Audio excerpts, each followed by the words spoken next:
Stay seated. I'm going to do things a little different. I'm sorry. That's just to wake you up. You probably are wondering why I had sang the song Emmanuel. And part of my reason for doing that is, as we talked last year, you know, the likelihood of Yeshua being born in the springtime. I know the traditional Messianic point of view is Sukkot, Feast of Tabernacles. And for years I've bought into that, but I've taken a different track. I believe the evidence is stronger for springtime for numerous reasons. And so I wanted to quote from you a line from one of my former, not my professors, but certainly a professor in my former seminary, Fuller Theological Seminary. His name is Kurt Fredrickson. And he's a doctor he's the professor, I should say, of the Doctor of Ministry program, DM. And he was questioned about many rising objections to the celebration of Christmas by believers, and how you as a seminary professor address those objections. And his response was, well, essentially, quoting him, they are true. We adopted a Roman holiday, which was December 25th, and made that the celebration day for the birth of Jesus, or Yeshua. He says, we know from the New Testament that Jesus probably wasn't born in December. So this seminary professor agrees to that truth. As I've said many times, pastors and professors know what the truth is. I guess it all has to do with what we do with it. But he knows the truth. He goes on to say, the phrase, the shepherds were out in the fields watching over their flocks by night, is not a wintertime experience, according to Fredrickson. We don't know the date, he says. We don't have any birth records, but I think we are fairly certain that it was most likely springtime, which I was rather impressed with.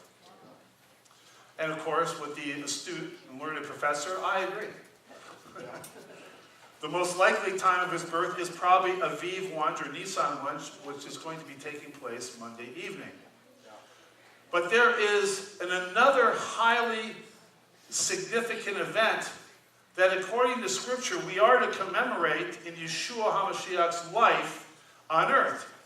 Do you know what that is? His death. His death. Rabbi Shaul, conveying the instructions of Yeshua himself, tells his followers, for what I have received from the Lord is just what I passed on to you. That the Lord Yeshua, on the night he was betrayed, took bread, and after he had made the bracha, he broke it and said, this is my body, which is for you. Do this as, an important line here, do this as a memorial. Do this as a memorial to me. Likewise, also the cup after the meal, saying, this cup is a new covenant affected by my blood. Do this as often as you drink it, again, as a what? Memorial to me. For as often as you eat this bread and drink the cup, you proclaim the death of the Lord until he comes. Therefore, whoever eats the Lord's bread or drinks the Lord's cup in an unworthy manner will be guilty of desecrating the body and the blood of the Lord. So let a person examine himself first, and then he may eat of the bread and drink from the cup. It's interesting, that little passage of scripture there, when I went to seminary, was actually, my first theological class, was the very first assignment that we were given to parse and to unpack and to discuss. What does that really mean in an unworthy manner? So we all had to bring to the table our various points of view and what Scripture is communicating there. But yes, many believers do what they consider a form of this today, taking communion or what they call the Lord's Supper. But they fail to realize something, however, the full significance of these acts, or that what Paul is actually describing here, is Passover.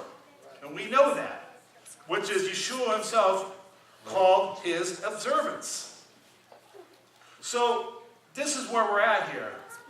We have most believers who call in the name of Yeshua or Jesus, they have no idea of the real date of his death, quite frankly, because they replaced it with Easter, right? So They have no idea of Messiah's death, which we know is Pesach, and is commanded. And yet most believers celebrate his birth, which is not commanded, on a day that we don't know for sure. So that's the ridiculousness of where we're at today in the body of Messiah. That we are commanded to celebrate his death, which of course we do on a different day, and not commanded to celebrate his birth on a day that we don't even know what it is. And that's the hypocrisy. The point is, Yeshua expects us as his followers to commemorate his death, not his birth, by observing Pesach. And so, when is the likely time of his birth? Probably springtime. And so, many, many moons ago, Heidi had, when we were actually, if I remember correctly, down in the corner, at that church, right? That's the irony of it, is that the week that we moved, Heidi had played this for us when we were down at the previous church. So if you'll sit back and listen, if you would please.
blessing. Amen. Well, please rise, and now we will go to the Torah service.